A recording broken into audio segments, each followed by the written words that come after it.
किया गया है। ठीक है, आपने बिहार सरकार में भी रेवेन्यू ऑफिसर का काम किया है, वो आप ट्रेनिंग सेंट्रल गवर्नमेंट में ले रहे हैं। ये बताएं कि क्या कोई भारत में ऐसा स्टेट भी है जहां इनकम टैक्स लोगों को नहीं देना होता? I am sorry sir. क्या ऐसा होना चाहिए?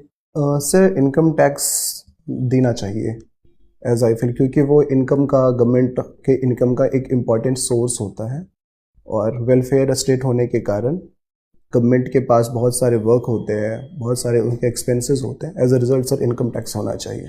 तो बहुत पहले तो इनकम टैक्स लिया ही नहीं जाता था। भारत में इनकम टैक्स की शुरुआत कब हुई? सर ये वैसे ब्रिटिश एरा में शुरू हुआ है, 1960s में, सॉरी 1860s में।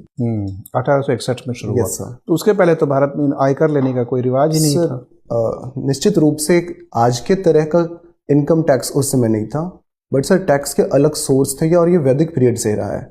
जैसे उस समय सर हमें भाग के रूप में देना होता था एग्रीकल्चर पे टैक्स। भाग और बलि में क्या फर्क था? सर बलि जो था वो शुरू में बिल्कुल वॉलेंटरी था, जो अपने इच्छा से देना होता था, जबकि भाग एग्रीकल्चर पे देना होता था और ये कंपलसरी था।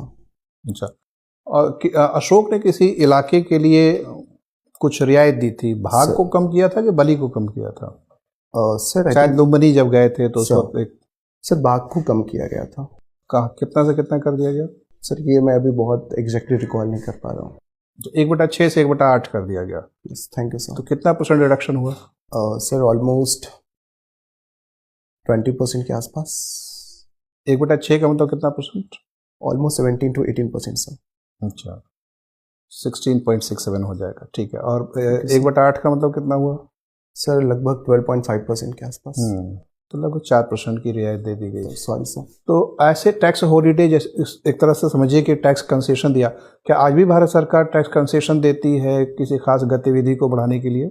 सर अभी सैलरीड जो क्लास हैं उनके लिए 75,000 का एक्स्ट्रा रिबेट दिया गया है।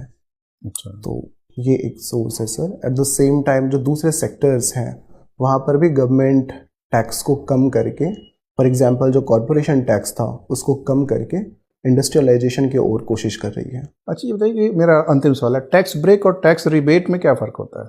I am sorry sir. अच्छा, एग्जेम्पशन और कंसेशन में क्या फ़र्क होता है? सर जो मैं इस पे सर मैं गेस कर सकता हूँ। एग्जेम्पशन से में पूरी तरह से उसमें उन्मुक्ति मिल जाती है टैक्सेशन से, जबकि कंसेशन में कुछ छूट मिलती है। चलिए ठीक है।